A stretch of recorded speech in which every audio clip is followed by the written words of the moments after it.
what's up, everybody? We are back for another episode of the Journey Up, an Entrepreneur's Guide. I'm your host, Bryce. I am a real estate broker in Jacksonville, Florida for Anabasis Realty, as well as a partner in Anabasis Real Estate Investment Trust. I am here talking with my good friend Josh Roosen today, and we're so excited to have him on the podcast because he's got a wealth of knowledge in multifamily investment real estate and a whole lot of other things. So we're going to get right into it, and if you guys have any questions, don't hesitate to reach out. But thanks for coming on the show today, Josh. Bryce, thank you so much for having me. Very excited to be here and hopefully add some value to your audience. Yeah, of course, exactly. And obviously, you know, the first thing that I like to talk about with you is, you know, just your business. I know it's Multifamily Wealth Nation is your company, and I'd just like to at least first hear a little bit more about that and kind of what you do. Yeah, Bryce, so I really have two components of what I do in business. The first is the actual investment arm, and that's where obviously we own and operate multifamily real estate. And then the second and newest company that we're actually launching in January, like you brought up, is Multifamily Wealth Nation. So what this is a real estate investment education company. Now, in my journey, when I got started in 2015 till now, I've worked for real estate educators. I've helped build real estate investment education companies. And then I've joined a lot of education groups, masterminds, et cetera, different mentorships. And a lot of them were really good. Some were okay, but none of them really scratched the itch that I wanted, right? Yeah. Like I always thought I could do it better. And the awesome thing about being in a capitalistic society is you can bring your idea to market and see if it really is better. Yeah, exactly. So this is where we're excited to kind of teach this knowledge and how to build this business to people that want to get into it and really put our money where our mouth is, partner with them on deals and help them get deals to the finish line. So more than the education, help with the implementation of it as well. Yeah, so you're just getting started in launching Multifamily Wealth Nation. What's kind of the process and stage that you're at now with the company? Are you bringing on people as you know potential partners in Multifamily Wealth Nation, or are you kind of just finalizing the pieces to get it started? So a little bit of both. The official launch is January 1st, so we're right there. Okay. And right now we are enrolling students pre-launch. However, we have the back end mostly set up, right? So we have a full online training center, which is like a full degree or a business in a box for multifamily investing. Yeah. Also, we're crowdsourcing the genius. So Bryce, like you know, we've done very well here. However, there's people that are further than us. So selfishly, I'm bringing them in to teach so I can learn from them as well as the students we have. Exactly. We're having in-person events because, as you know, commercial is a team sport and your network is correlated to your net worth. Yeah, for and so sure. if we can get them to network, build relationships, and then provide weekly classes where it's like group coaching where they can get access to these mentors and really get around the hurdles to get out there and build this business. Yeah, that's going to be awesome. Really excited for you.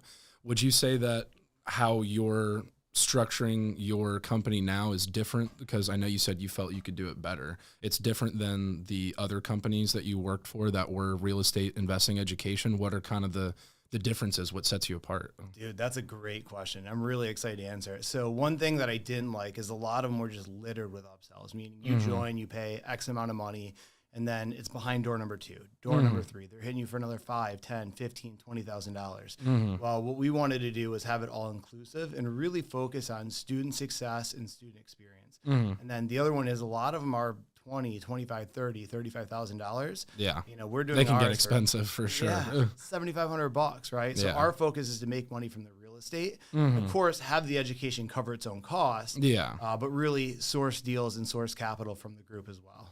Yeah, it makes sense. You're really leveraging the, like you said, network to net worth. You're trying to bring people together to, you know, affect deals. So you've got a pretty decent, culmination of different investors and network that you already have that you're going to bring into the company.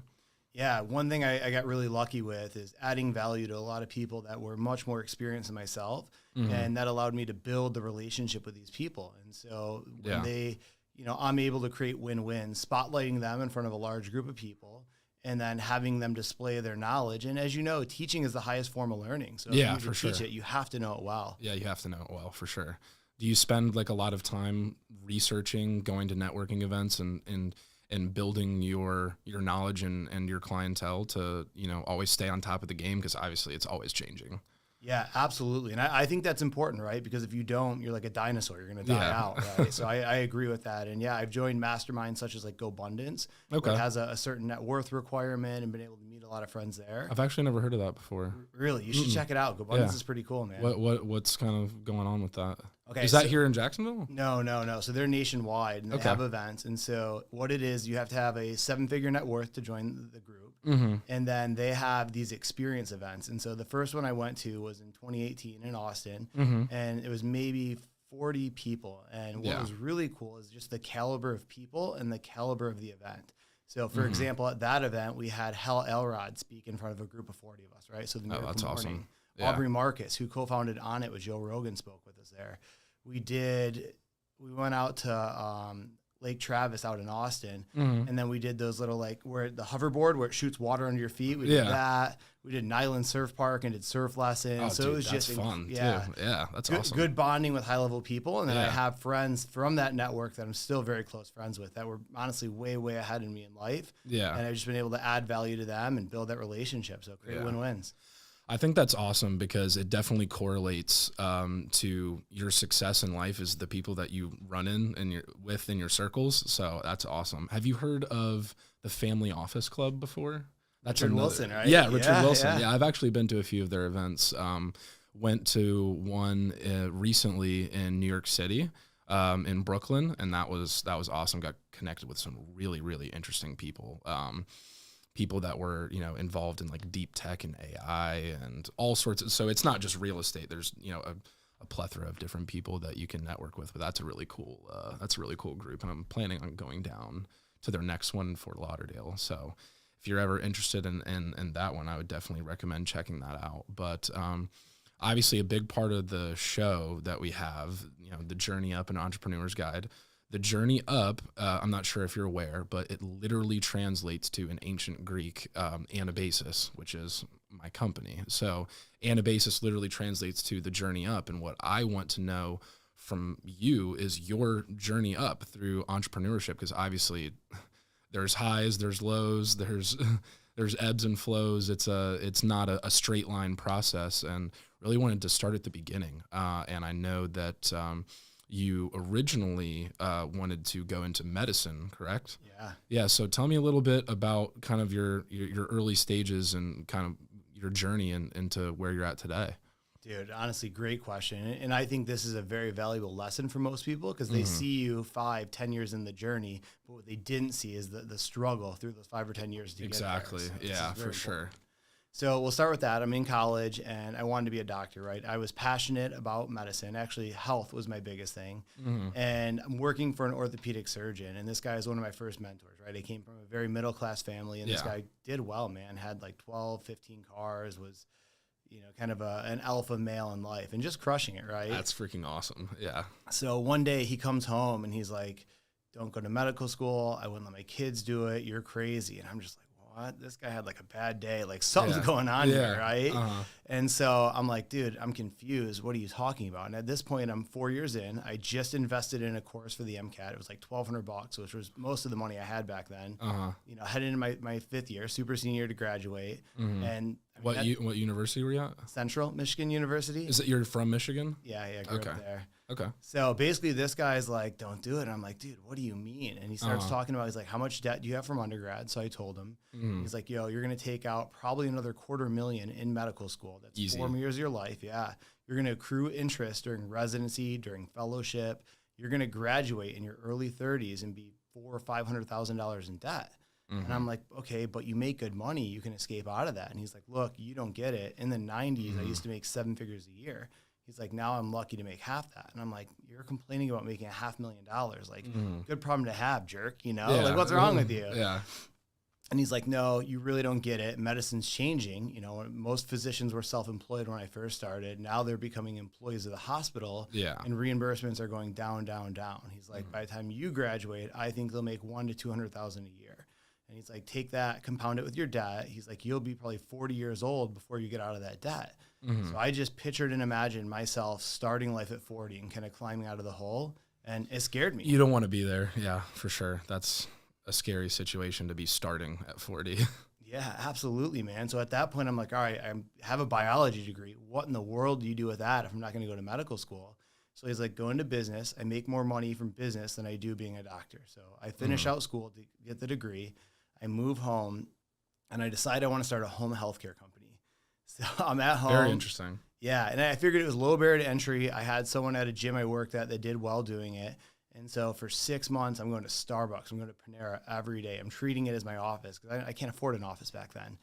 And 6 months in, I have a business like website. I have brochures, LLC, Google Voice number, and I didn't generate any revenue. So my parents are like, Josh, this whole thing's a pipe dream. Like, time to grow up and get a job. Yeah. Well, I didn't know the difference between activity and accomplishment. So although I was investing a lot of time and taking a lot of steps, I wasn't taking the right steps in the right order to generate revenue. And so that was a really big learning lesson in my entrepreneur journey. So then I got a job. My parents were going to kick me out. My student loans are starting to come due. I can only defer them for 6 months. And at that point, it was a sales job selling weed control and fertilization just to appease my parents, right down the street. And I wasn't going to give up on my entrepreneurial journey. So I was like, all right, I saved up and I bought my first house and turned that into a rental. And then I found a real estate investment education company out in San Diego called Fortune Builders. And I took a leap to go work for them, A, to increase my income on the sales side, but B, really to get the knowledge that they had. And as you know, it's either pay to play or seek to serve. I didn't have a ton of money then. So I went with the seek to serve route to add value to those guys and then to get around the network. What was the kind of business model for Fortune Builders? Like, what were you working on when you were there? Yeah, that's great. So I was inside sales. So to kind of bring it back with Fortune Builders, those guys were probably the biggest real estate investment education company on the single family home side. The owner, Than, absolute rock star. He was star of the show Flip This House, which I don't know if you remember, but it was the first HGTV home flipping show. Yeah, I remember. And the dude went to Yale, played in the NFL. So he had a pretty cool track record. And so what they would do is they would have those large seminars, kind of the run to the back of the room ones. And then the people that didn't buy, I would take them as inside sales and sell them an education package anywhere from $500 to just over $50,000. Okay. I can't imagine that would probably be a hell of a story from that guy that owns, you said Than is his name? Yeah. Man, he's probably got a crazy story. I would like to hear that one day. But you had a second company that you worked for as well, right? That was also real estate education afterwards? Yeah, so this is actually a great story. So 2017, I'm working for Fortune Builders, and we got to a point, a buddy and I, that were really close, where we're just grinding like 65, 70 hours a week. We're making really good money, a couple $100,000 a year. However, upper management was already set, and I just couldn't trade any more time for money. So we're looking around at what's next. And we were like, we're really good at sales. We're really, really good at sales. Yeah. So we paid $7,500 for 1 hour one-on-one with Grant Cardone. Because at the time, he was known for sales training. Yeah. So fly from San Diego to Miami and meet with Grant. And he says, hey, son, if I was your age and could do it all over again, I'd skip sales training and I'd go straight into apartment investing. He's like, if I did that, I'd be a billionaire instead of a millionaire. The only question is how many times over. Yeah. So obviously, for those of you that know Grant, super bold dude. Yeah, he's super bold for sure. But it had some validity to it, right? Oh, yeah. He had a 9-figure net worth. And so at that time, though, we weren't even millionaires. So we were like, but billionaire, right? And so took that with a grain of salt, flew back, had lunch with Than, the owner of the company we were working with. And independently, he said, I wish if he could do it all over again, he would have skipped residential and went straight to commercial. So at this point, I had 2 people that I knew had 9-figure net worths that were saying, hey, commercial multifamily is the way to go. At that point, I'm all in, man. I'm going to like podcasts, YouTube, reading all the books I can, starting to buy courses. And then my buddy Dylan, who went to Grant, basically called these guys, Jake and Gino, who were multifamily investors that were trying to start an education company. And it was like, hey, I see you guys are trying to start this. I work for a big real estate education company. I'll help you build that company. Teach me how to invest. Well, they were like, hey, kid, sorry, probably not going to happen. And being in San Diego at the time, obviously not a very landlord-friendly state. Yeah, for sure. You got to buy stuff burnt down to the ground to make it work. He quits his job, moves to Atlanta to start building his commercial real estate business. And we had enough single-family homes, or he did at the time, to cover his bills. So he had no risk of going broke. Yeah. Well, these guys, Jake and Gino, call back, and they're like, hey, look, we're looking at taking someone on. Are you still available? And he's like, look, I can't do it, but I know someone who'd be a good fit. So he puts him in touch with me. And Bryce, this really was a big fork in my journey, because going to leave something where I was making a few $100,000 a year to take a risk to work for a startup where I'm the first employee. Yeah. Taking a $50K base with some upside as the company grew was kind of a scary decision. But ultimately, I consulted with, at the time, I had a John Maxwell leadership coach. And what I realized was that the certainty of outcome staying with the company I was at was scarier than taking a risk, betting on myself to go build something to accomplish my goals. So early 2018, I took the leap, moved to St. Augustine, and started building a real estate investment education company for multifamily with these guys, Jake and Gino. Okay, so tell me a little bit more about Jake and Gino. I know we had kind of talked a little bit more about them, but I actually haven't seen their content before, but it seems like they have a pretty wide reach. What was kind of the focus of their content and their educational company? Yeah, that's great. So they were experienced investors, right? Jake and Gino owned a couple hundred units at the time in Knoxville, Tennessee, that they owned with their own money, and they were vertically integrated. So they had the experience to teach it. They were doing very well. And so the education, Gino is very passionate about knowledge and helping others, right? And so you can see it was coming from a good spot, which if you're going to work with an educator, you want someone who's in it for the right reason. Yeah, right? exactly. So with that, the goal was to be able to help others transform their life, right? You're not working for a Coca-Cola where you're selling sugar water.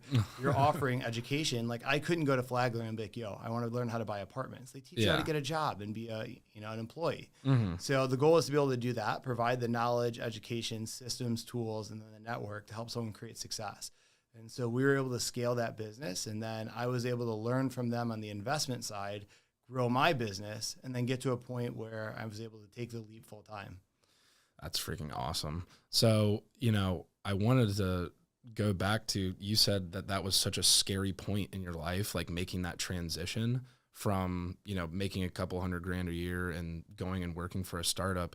I think that's a huge, like valuable lesson that a lot of people should like really cling on to, is that sometimes you really do have to take that jump, you know what I mean? Because I was doing something similar. I was making, decent money at another company. And, when I was, approached with the opportunity to start this business for myself, I didn't even get a 50K base. It was just, do or die. And that's a scary thought, but, I think it's very important for people that want to get into entrepreneurship to have that, gut feeling that I would rather bet on myself than know that wherever I'm at now is probably where I'm going to be in 10 years if I don't make the jump, right? The growth that you'll see with whatever company is finite. There's only so much. So I think that's a really awesome point. So I'm really happy that you talked about that. So I know you kind of talked about that whole transition and what you're doing. What would you say now, how are you able to stand out amongst the competition? Because there's a lot of people that are not just investing in real estate, but also doing right now, like courses, real estate education and stuff like that. Like what are you doing to set yourself apart? Yeah. So let's talk about the investment side, and then we'll talk about the education side. So right now, I think that acquisitions are very, very important. I think, in fact, right now is one of the best buying opportunities we've seen in a long time, right? Cap rates are up 150 basis points from a year ago. And so with that, we're doubling down on direct to owners. We're a direct to owner campaign. So sending out mailers, we have an email campaign going out. And we're really, really searching for mom and pop deals that have heavy value add, where we can, if we can buy it at a 7% interest rate, have the deal make sense, or maybe get some owner financing. Then when rates drop 2 years from now, when we refinance out at a 5, you'll be up big. Yeah. Crush. And then we start with community bank debt, which is 25-year AM. And then when we refi, we roll it to agency. So stretch the amortization out to 30. Usually pull all my cash out or more. And because of the stretch and amortization, that thing's still cash flowing about what it was. Yeah, exactly. That's a freaking awesome strategy. I love that. So your actual direct to owner campaigns, is that what you're doing mostly to try and find your apartment deals and your acquisitions right now? I know some people kind of do a mix of both, but do you look at on-market deals at all, or are you really focused on your direct-to-owner mom and pop stuff? Oh. So the answer is both, right? Because I want all the acquisition channels I can, and I have good relationships with most of the brokers. However, once something's on market, you're competing against everybody. And if I can eliminate that competition, then that makes it that much easier for us to get better deals. Yeah, for sure. Would you say that, within the last year or so, with the big swing in interest rates and everything that's going on in the economy, that sellers are becoming a little bit more pliable? Because I know, back in 2021, you're talking to somebody, they wanted top of the market value, even if you're talking to them off market. Yeah. So I think we're starting to see that turn. And I think you're starting to see pain in the market, like we talked off camera. Yeah. There's people that had variable rate debt where the mortgage payment doubled, or people that have bridge loans where now all of a sudden it's going to be a cash in refi because it's coming due to get to some stabilized perm debt. Yeah, exactly. Or they're saving up for a rate cap and they got to do a capital call from their investors. So I definitely think that, and also you can't project double-digit rent growth like we had the last couple of years with the uncertainty in the economy. So I do think that owners are becoming more reasonable, and I think that there is opportunity out there if you're looking. Yeah, if you're looking, exactly. So in your real estate journey, I know you said that your first house was your first rental. Would you say that was like your first deal, or did you have kind of like a first deal that really stood out to you as like, hey, this really got like my wheels turning in knowing how to not only, learn how to analyze real estate from podcasts and YouTube videos, but actually like doing it, writing the check, taking the action? Yeah. So let's talk about first residential and first commercial deal. I think that'll really help illuminate someone's wheels as they get going. So first one I was working again at the weed control and fertilization company, and I bought a house for just over $102,000, 102,743. The exact purchase price. You still remember it to this day? Oh yeah, it was huge. And then at that point, because my credit wasn't strong enough for my income, I had to have my dad co-sign. I did an FHA loan, so 3.5% down. So for like $5,000, I got into this thing. Now my payment with taxes and insurance was like $707 a month. I moved a buddy from high school into it for $1,200 a month. So I'm cash flowing just under $500 a month. Now you take that, that's a pretty good first deal. Yeah, that's $6,000 cash, cash on cash first year. So I'm doing over 100% cash on cash year one. And then I sold that thing a few years later for $144,000. So I took what was, we'll call it $5,000, turned it into 50 in a small number of years. And I was like, wow, this is real. That was incredible. I need to do it again and again and again. Were you going from single family and kind of building single family, or did you do that deal and you're like, all right, I got to go right to commercial? What was that kind of like transition? Like, did you do like a good handful of single families before you started like, a duplex, a smaller multifamily deal before you kind of elevated to your like higher level commercial deals? Was there kind of a pattern? Yeah. So most people I would recommend scaling up, duplex, quad, 10 unit. However, I went from single families to large multi. So the first multifamily deal I did, we bought in October of 18. It was a 132 unit deal. We bought for $5.9 million. And this one was in Louisville, Kentucky. It was built between 1979 to 82. It was a killer deal. These guys inherited it. They were burned out mom and pop owners, and when we bought it, the rents were at $550. Market rent was $700. The NOI at takeover was $65K. We got a Freddie Mac small balance loan on this deal, and we raised $2.7 million on it. Wow. So then 3 years later, when we sold this, we were leasing up units over 800. The NOI was touching 100,000, and we sold it for $10 million. And so the cool part about this was, this is the first deal I was able to get my dad in because and some of my family, because when we syndicated, I raised capital for my friends and family, and we ended up with an IRR that was in the low 30s on that deal. And plus, that's awesome. I put money in it as an LP, and obviously had shares of the GP. So that was my first real big hit as a multifamily investor. So that one was in Knoxville, Tennessee. You're actually sourcing and looking at deals pretty much all over the country then, huh? Yeah, so that one was Louisville, Kentucky. We were trying to expand, so that was the goal there. But most of the assets I have now are in Knoxville, and my two primary focus markets now are East Tennessee and Northeast Florida. East Tennessee and Northeast Florida. Why East Tennessee? So that's where Jake is, of Jake and Gino. And he's got a really good management company, good systems there. And it's a good market. It's growing. It's still reasonably affordable. Yeah. And it's very landlord friendly, we'll say. Very landlord friendly. Very interesting. I actually haven't looked into that market before, but I definitely will. I try to stay kind of focused in my backyard, you know what I mean? Kind of stay around Jacksonville, Northeast Florida, but I think eventually we'll branch out into other locations.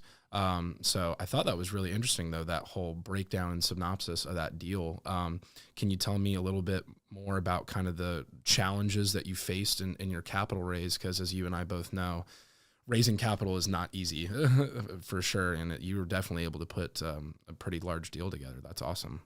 Yeah. So again, we raised $2.7 million. We did a Reg D 506B. So we were able to raise from accredited and sophisticated investors. Mm-hmm. And for me, I went to friends and family, right? That was all the network I had. I didn't have a large real estate network at the time. Mm-hmm. And there was fear there, right? So for example, my father invested from his 401k and he probably wasn't in the position he should have been for retirement. So if I screwed that up, there's a good chance he's the Walmart greeter. And that's a lot of pressure, right? That's a lot of pressure. And then as I went to friends and family, one question I would get continuously is, hey, how much money are you putting in this deal? Mm-hmm. And so I had 75 grand in, and so most people were putting 50. And so that made me feel good, and it made them feel good too, knowing that I had skin in the game alongside them. So the raise was scary, right? Because as you scale up, you're questioning, is this real? Can I really do it? Is this really a good deal, right? But then that's the cool thing about real estate is you could look to the market comps and I could confidently say, hey, I can get these rents to 700. Hey, this property has really good bones. Like, here's my value add budget. Here's what we're going to do with it. So we had a plan in place. We weren't just hoping and praying it was going to work. So did you get it under contract before you started the capital raise? Like, did you have like a 60 or 90-day inspection period that you were doing the raise, or what was your process for that? Yeah, so got it under contract, 60 days due diligence, started our SEC documents, started building all of our marketing package for the raise. And then we had a webinar and then calls after to get the capital in. Now, fortunately, my mentors at the time, Jake and Gino, they had A, the net worth to sign on the deal, B, the experience for a Freddie and Fannie loan, or Freddie on that one. And then C, they had a network to also help bring in some capital as well. So did you, whenever you acquired it, did you use bridge debt into agency, or did you start with perm since that was already like pretty much 100% occupied? It just had lower rents. Yeah, exactly. Because this one was stabilized, right? Freddie and Fannie, you need 90% occupancy for the last 90 days. We went straight to Freddie Mac. Okay, so you went straight to Freddie and then just increased.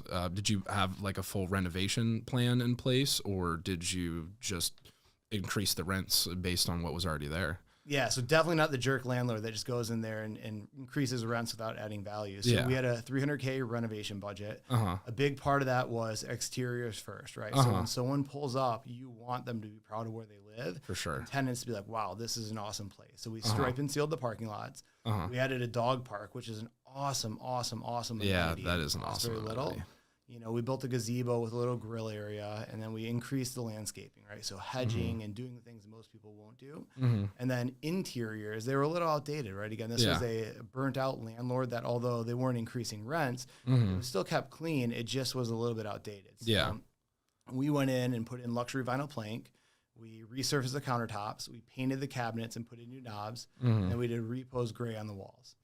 That's actually a really decent renovation budget for 100-something units. That's pretty cheap. Did you have some contractors that you were, or Jake and Gino or whoever were in touch with up there? Because obviously you want to have the right construction people in place whenever you're enacting a sizable renovation budget. Yeah, and that's a great observation. So Jake owns Rand Property Management, so we're vertically integrated.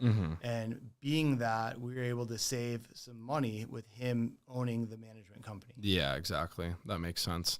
That's awesome, though, because that probably helped increase your IRR significantly. You're not putting a huge renovation budget in place. You're putting a reasonable renovation budget in place, and I think that's really important for people to understand whenever they're getting started in investing, is that there are a lot of contractors out there that will jerk you around for sure, especially if they think that you may not be experienced in what you're doing. They'll say, oh, this place needs to go all the way down to the studs and then rebuilt completely, and then your budget's going through the roof. So that's definitely a huge part of investing, is making sure that you have not only like property management contacts to make sure that the building's being managed properly, but the right contractors in place to enact a solid renovation. Yeah, you bring up a good point there, right? People can make a lot of money in real estate as well, but they can also lose money. And that's the reason why we started Multifamily Wealth Nation. Is the difference there is that education and knowledge. How do you vet the management company? How do you asset manage them while they're property managing, right? How do you know that they're on track and, like you said, not jerking you around?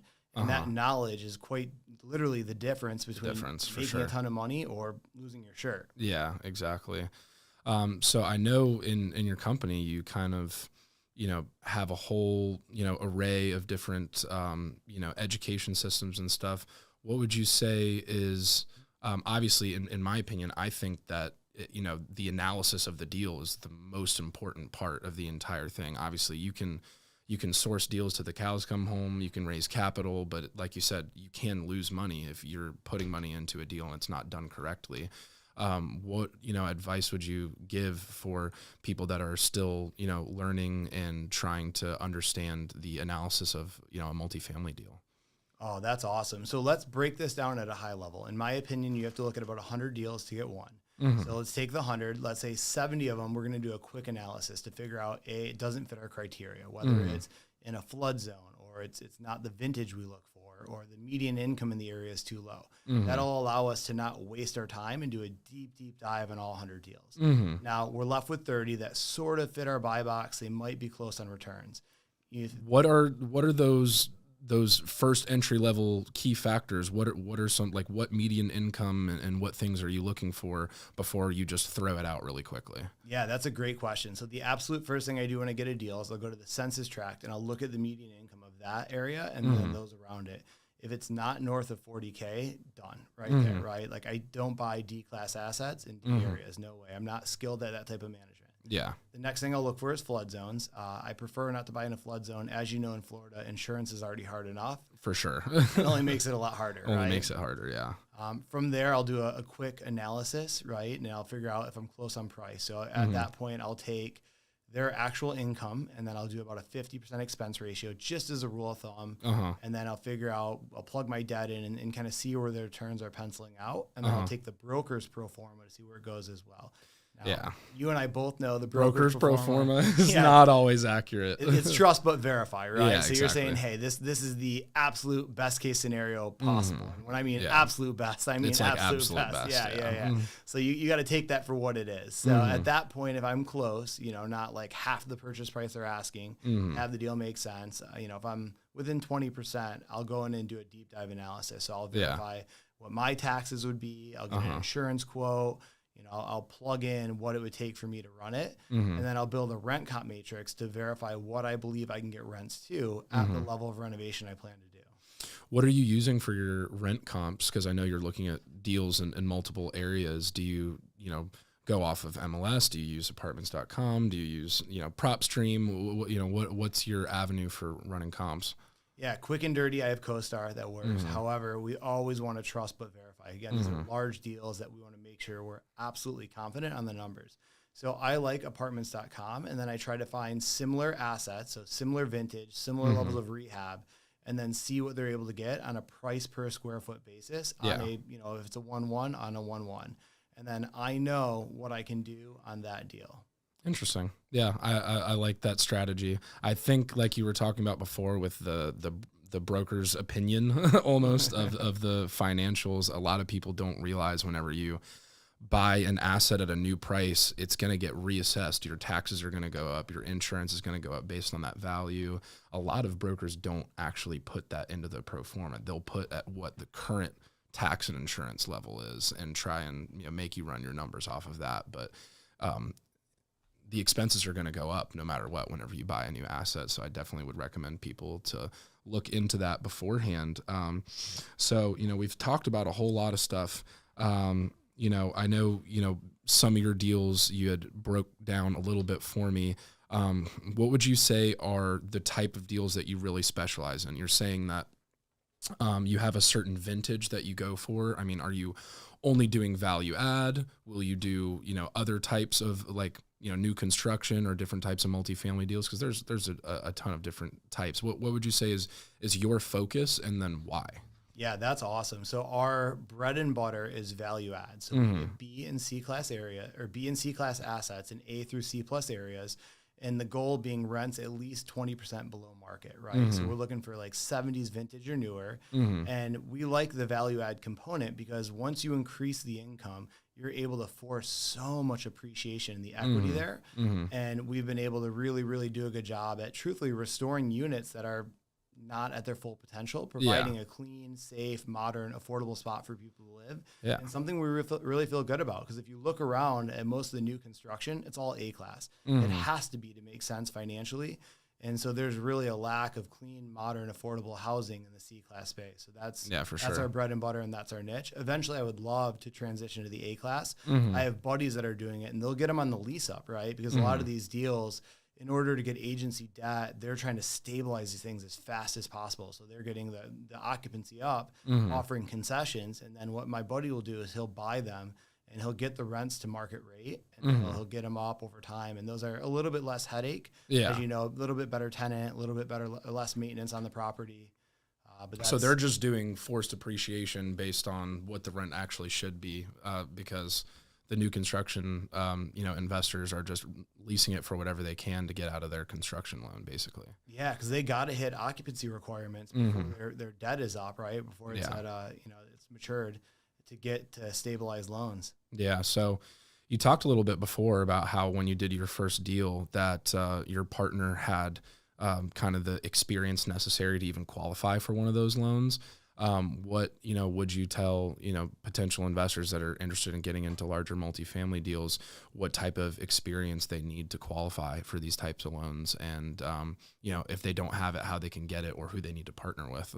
Yeah, so just getting started, what you're going to want to do is definitely hitch your wagon to a moving train, right? So find someone that has the results that you want, that you know, like, and trust, so believes that they care for you, and that they're willing to invest in you. Now, a lot of time, these people, you're going to either have to pay to play or seek to serve to get their attention. And for me, again, I quit a multiple six-figure job, took an initial haircut financially to go work for them, but I knew that it was 2 steps backwards for 5 steps forward, and it paid off, right? And I bet on me, like I said.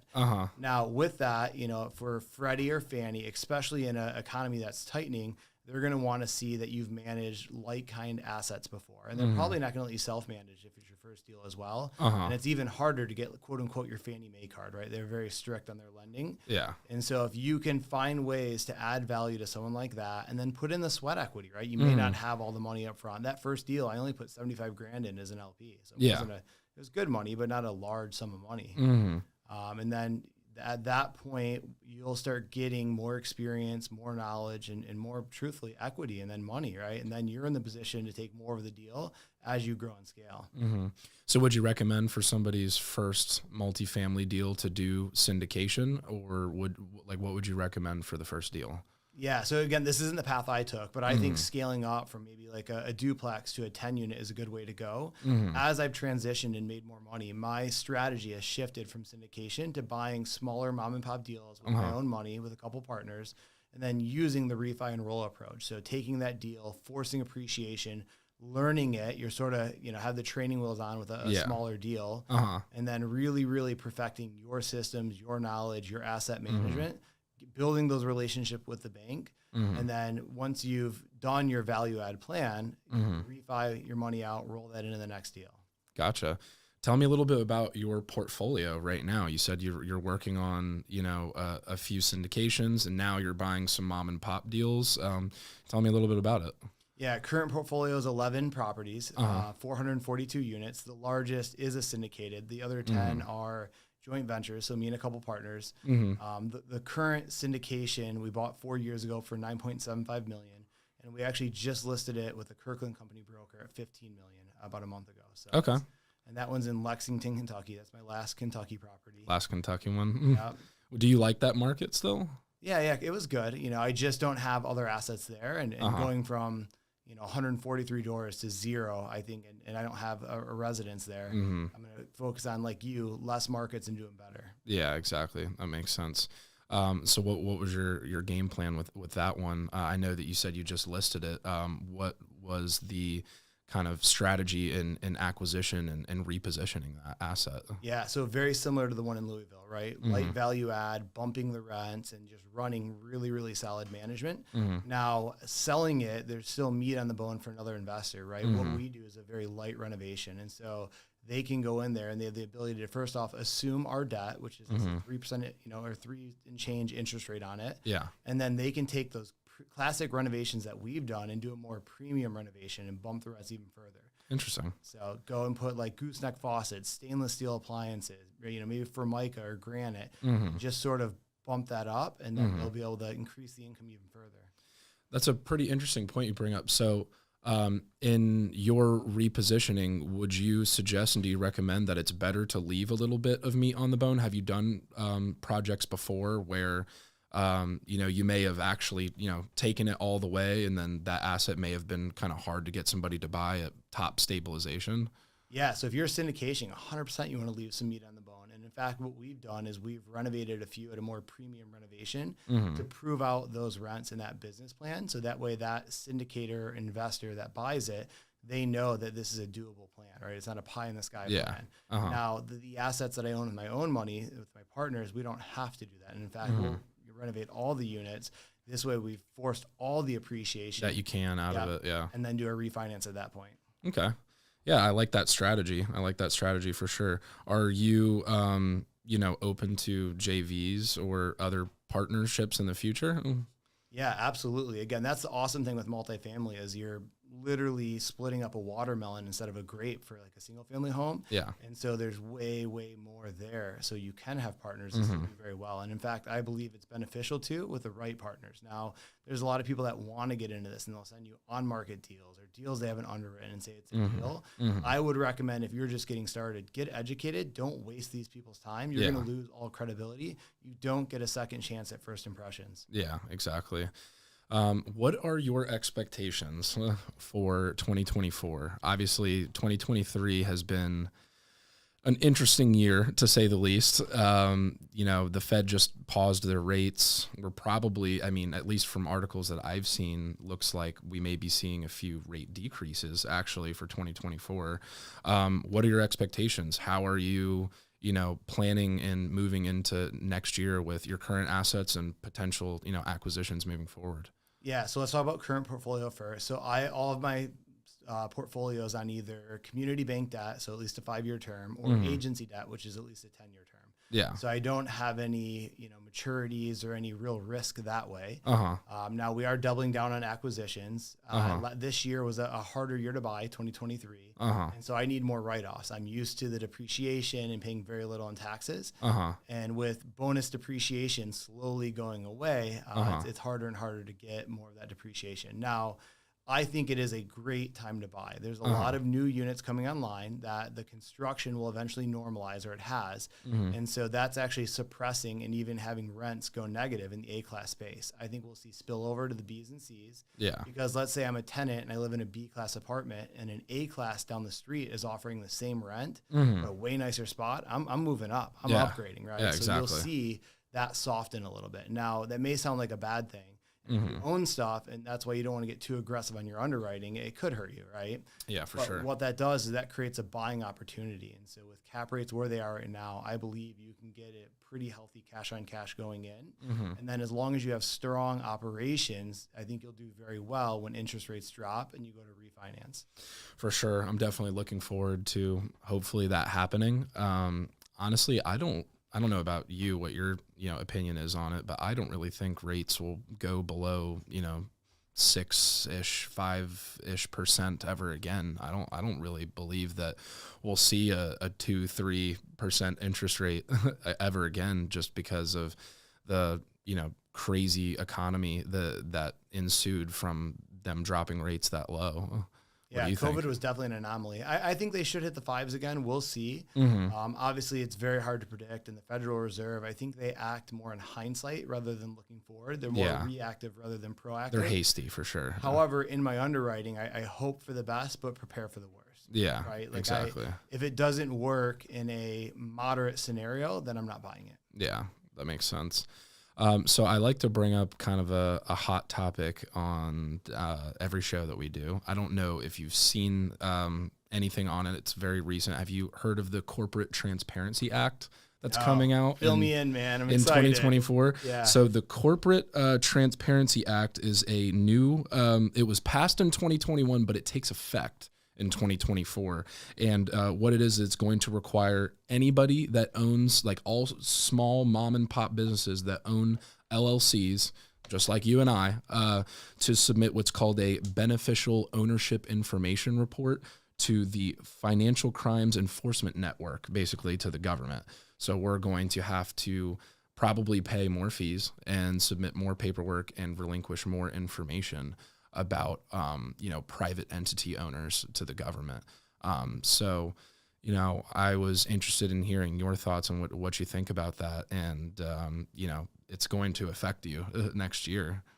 Yeah, so it's tough. Obviously, having limited knowledge about it, I don't have the strongest opinion. However, I'm against really, really large government. Yeah, I don't think government's very efficient, right? Because if you look at a government agency and their budget, if they don't spend all of it, they're penalized, right? That gets reduced. And so there's a lot of waste and inefficiencies and I believe corruption in the government as well. Yeah. So I think that, right, obviously taxes are how they make the world go round. And so I think that the more oversight they do, landlords are getting vilified. We're not a unified group. Yeah. And so that does scare me. However, we're in a state that's very landlord friendly. So I am, thankfully, very bullish about here. So. Yeah, Florida's awesome. Yes. People are moving to Florida at insane rates. I mean, just the amount of people that are moving here. And that's why, honestly, I love Jacksonville, because I feel like, obviously, Miami, Tampa, Orlando, a lot of the other major markets in Florida are just already getting so crowded and so expensive. Yes. I really believe a lot in the future appreciation and what Northeast Florida has to offer.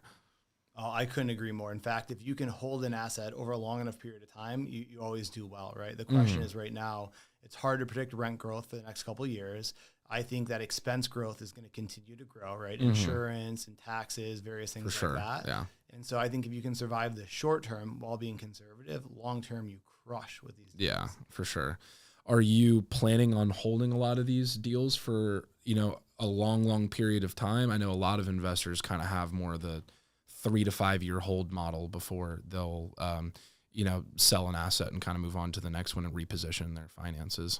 Yeah, so that's definitely my goal. And a lot of times when you look at a syndicator, it's basically a long-term flip, right? Like you said, a 3 to year, 5 year flip. However, what I don't like about that is, so once you sell, you have this large capital gains event, right? So you have income to be taxed. When you refi, it's a loan. That's tax-free. Yeah. And then I still own that asset, none of my own money in it. It's still paying me every month. And my goal is passive income. My goal is time freedom. So I don't have, kids or a wife yet, but ultimately I'd love to be like the kindergarten room dad, coach Little League with my family and travel the world with them. And I think sounds awesome. Yeah, these assets allow that. And then ultimately one day to be able to pass them down to them, because you and I both know you can't pass down your job. No, for sure.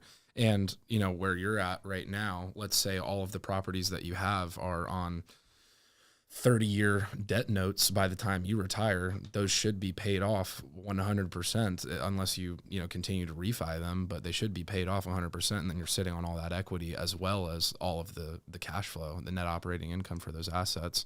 So are you saying that you would rather refinance an asset than sell it and reposition it with the gain? Have you done a 1031 before?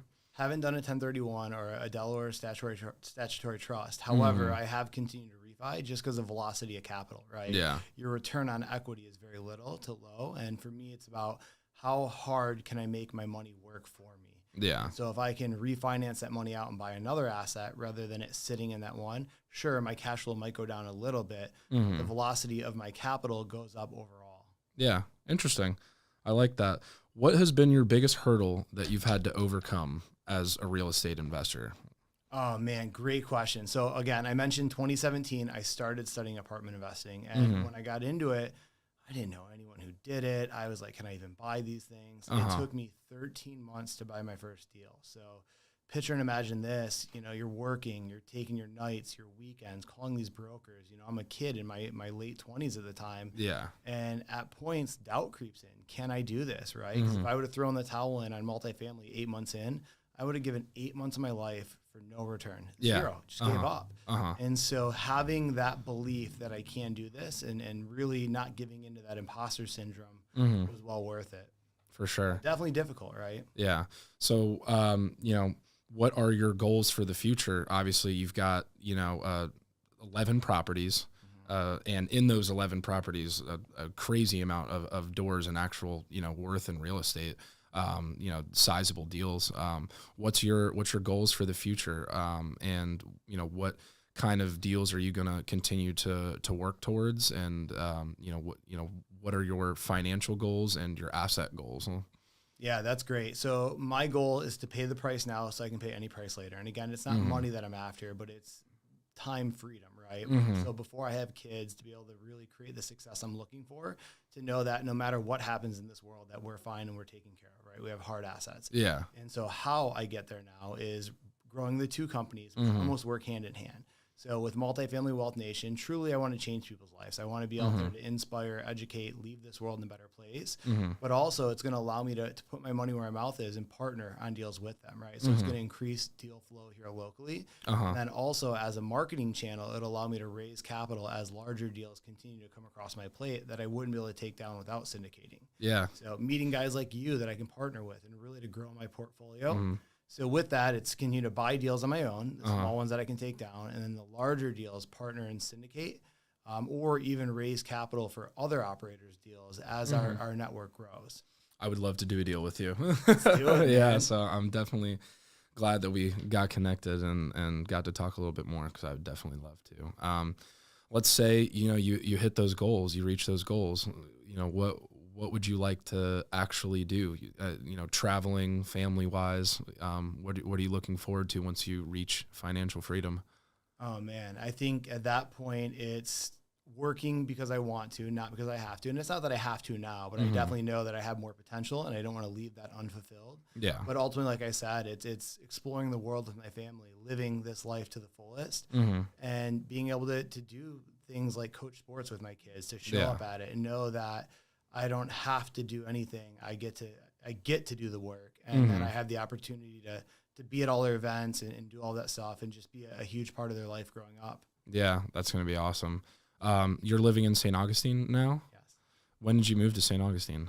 Dude, this is great too. So 2018. So I had sold everything I had in the single family home side. I moved here and I have a good amount of capital. And like I said, I basically, I'd never even been to the city, took the leap, took a job here, right? Rented a place. What brought you to it? Like, had you visited before? So Gino lives on Anastasia Island in St. Augustine, and then Jake lives in Knoxville, Tennessee. And so I moved to Knoxville for a little bit as well. However, moved here, I'm sitting on all this capital. And again, the multifamily game, you're sitting there and you're like, oh my gosh, can I do a deal? Is this real? So I actually bought an Airbnb in 2018 in downtown St. Augustine. I haven't done a short-term rental before, actually. Really? It did well. Really? And so I bought this house in Lincolnville, and obviously everything in Florida is appreciated. And Lincolnville is specifically is gentrified as well. Lincolnville's awesome. I was just there yesterday, actually. Yeah, so it's been really awesome. And then I moved into the house when I moved back to St. Augustine in 2021. So I went to Knoxville for 2 years in between. Okay. Gotcha. And you just love the St. Augustine area. Have you done some multifamily or any type of deals in St. Augustine yet? House flips or anything? I haven't yet there. It's hard, the price per square foot, to get it to make sense. I agree. However, I'm hopeful that with the direct-to-owner campaign, you'll find someone who's burned out, right? They inherited it. They haven't raised rents in years. So we're still hopeful there. Yeah. However, like you, I am very bullish on Jacksonville, right? Downtown, the Springfield market. Yeah, for sure. Have you seen a decent amount of deals show face here in Northeast Florida? Because, me living here for a while, doing real estate for a while, I definitely would say there are great deals to be had here, but I would say that the opportunities can be scarce at times with, the amount of multifamily deals in the space. Yeah, transaction volume is definitely down, so that's a fact, right? And that's why we started the direct-to-owner campaign. And so although we're seeing deals, right now, currently, we don't have anything that's lined up. We're taking swings and keeping in touch, and our strategy really is more relationships than transactional, meaning let's say you and I connect and you have a deal and you don't want to sell right now, but if I keep in touch with you, add value, build that relationship, maybe 3 years down the road, you do want to sell. And actually, I have a really good example of this. I met a gentleman. He owns a 5-unit in Springfield, and he went through and completely rehab this unit. I mean, this thing, it was condemned when he bought it. Mm-hmm. Now, when I met with him, what I found out was he's in his early 60s. He and his wife have no kids.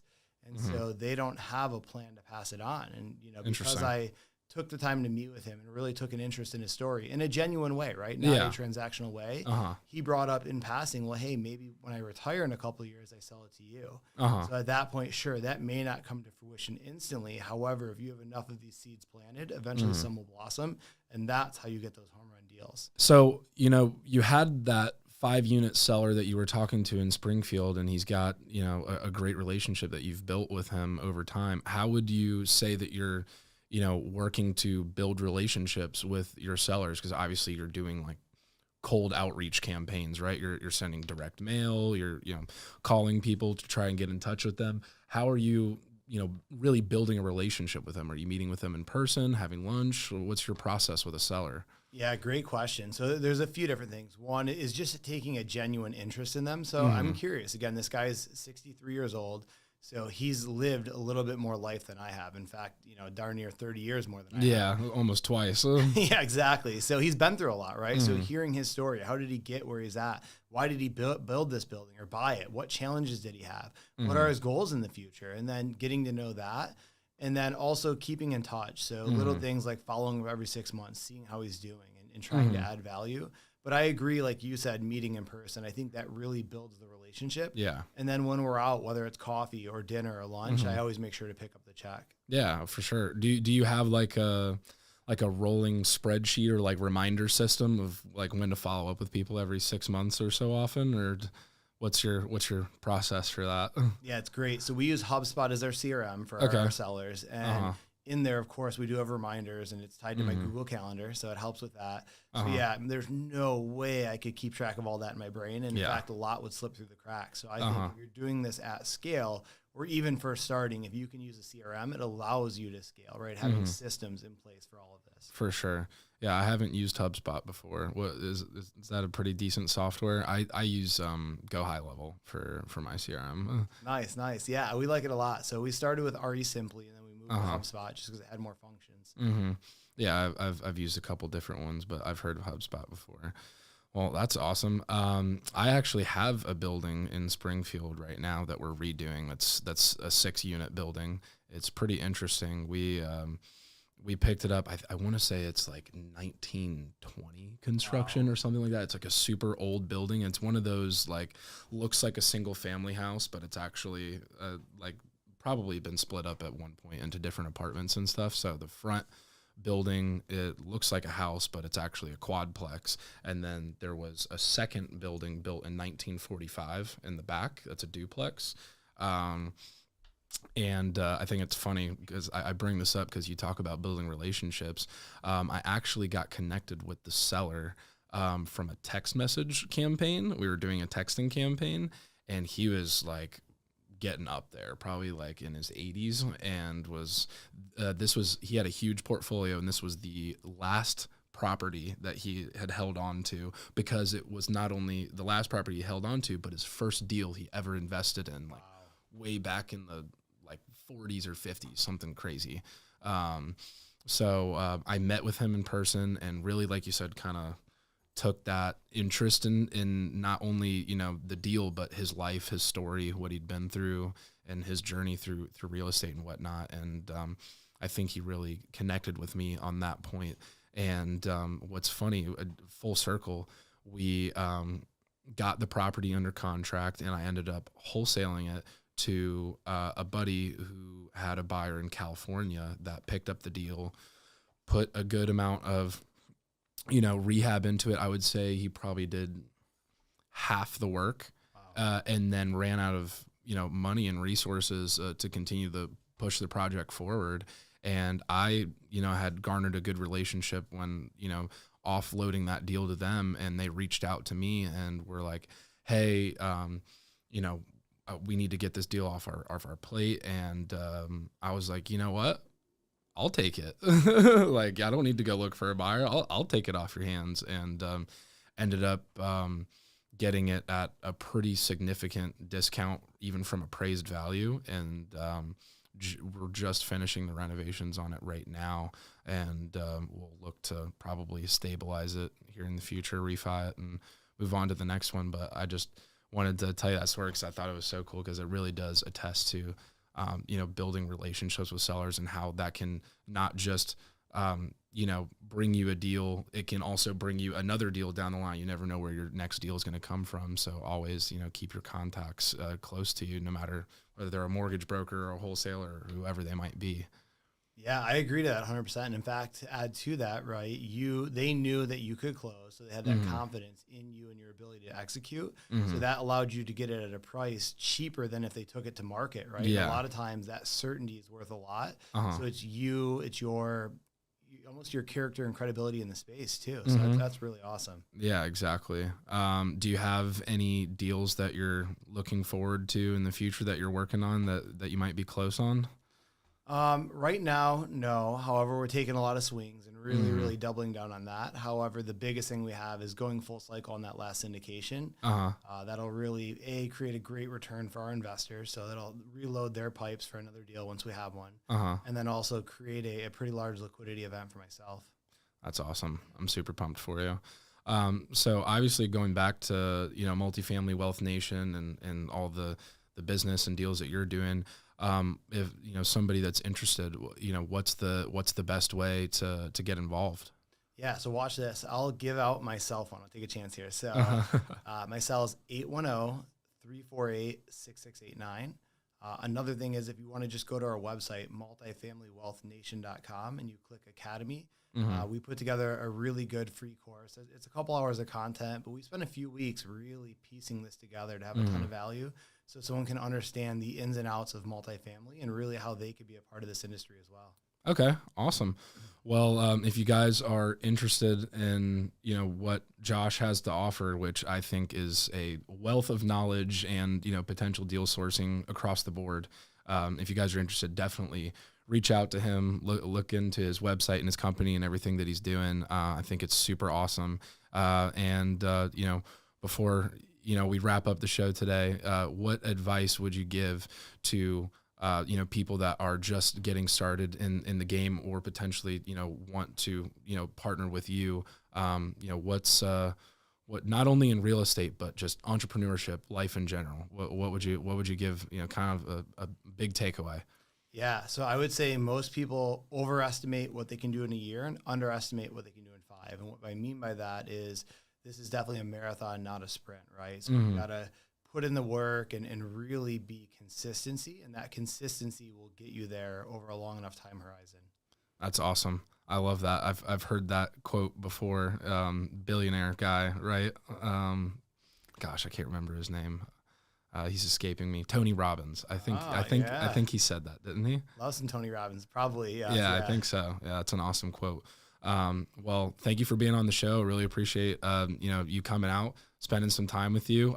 Great as always, and looking forward to doing deals with you in the future, and hope you guys, had some takeaway from today's show. There was a whole wealth of information, regarding investing in multifamily and, taking that journey through life and really taking a chance on yourself and taking a risk. So, if you guys have any questions for Josh, reach out to him. If you have any questions for me, reach out to me, and looking forward to seeing you guys on the next one. And thanks for tuning in.